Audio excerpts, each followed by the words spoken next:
Ito ang araw-araw na sitwasyon ng mga pasahero ng mga tren sa bansang India, nagsisiksikan, maingay at nagkakagulo para lang sila makasakay, at marami pa ang gustong sumabit at maglambitin sa mga gilid at ibabaw ng tren, hindi na nila alintana ang panganib na mangyayari sa kanila, basta lang makasakay.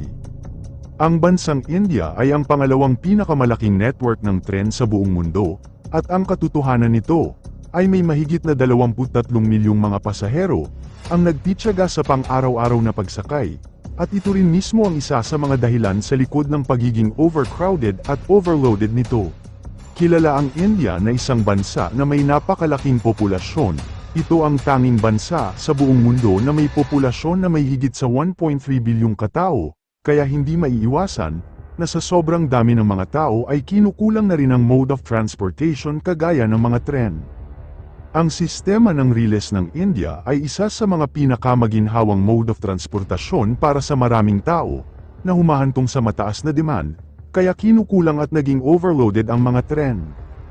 Ang mga tren ng India ay madalas na mas abot kaya at madaling maa-access ng mga lower at middle class ng lipunan, at ang tren ang madalas nilang mapagpilian, ang sumakay ng tren, at para sa kanila, ito ang magandang transportasyon para sa short o long distance na pagbibiyahe.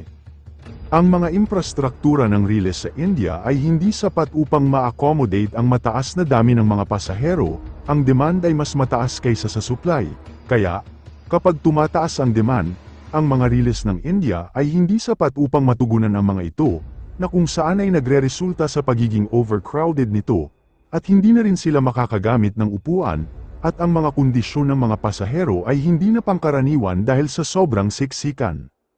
Para sa mga taong naninirahan sa mga liblib na rehiyon o mga lugar na may limitadong koneksyon sa kalsada at transportasyon, ang tren ay ang tanging posibleng paraan nila para sila ay makapaglakbay. Sa panahon ng peak travel seasons, katulad ng mga kapistahan at pista opisyal, ang mga tren ay mas malaki ang posibilidad na maging mas crowded, dahil sa pagtaas ng demand ng mga pasahero.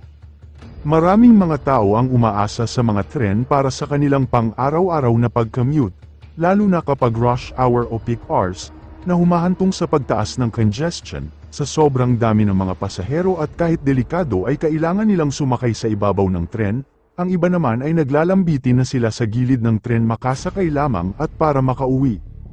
Ang isa pa sa malaking problema ng pagiging overcrowded at pagiging overloaded ng mga tren sa India, ay ang mga tao mula sa mga lugar sa kanayunan, ay madalas na lumilipat sila sa mga lungsod,